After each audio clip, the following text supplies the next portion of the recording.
Погрузиться в японскую культуру, не покидая пределов Якутска. Сегодня в столице стартовал фестиваль японской культуры. В течение недели он будет проходить в японском доме по улице Дзержинского. В тонкостях традиции страны восходящего солнца разбирался наш корреспондент Павел Танин.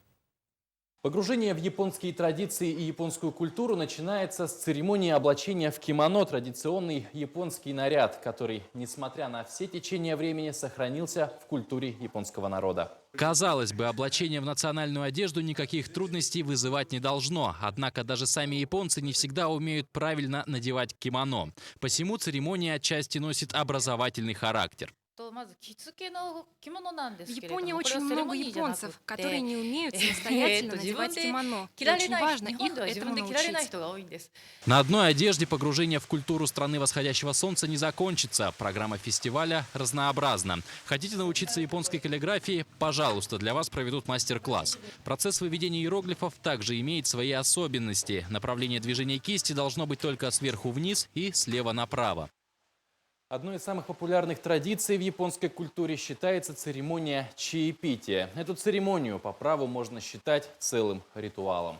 Специальная ложка для горячей воды, которой разогревают чашку. Кисточка для размешивания чайного порошка. А перед тем, как подать чай гостю, чашку нужно 2 раза повернуть.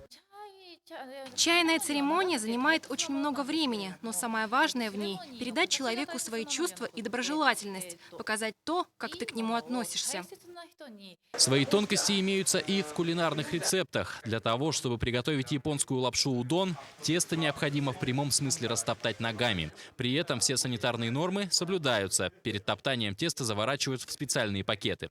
Узнать о других тонкостях японской культуры горожане смогут на закрытии фестиваля, который состоится в субботу. Мероприятие, кстати, приурочено к Дню культуры, который отмечается в Японии в ноябре. Он ознаменован тем, что разные культуры разных стран как бы происходит взаимопроникновение.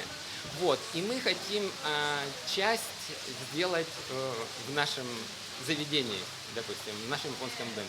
29-го субботу в 12 часов мы приглашаем жителей города.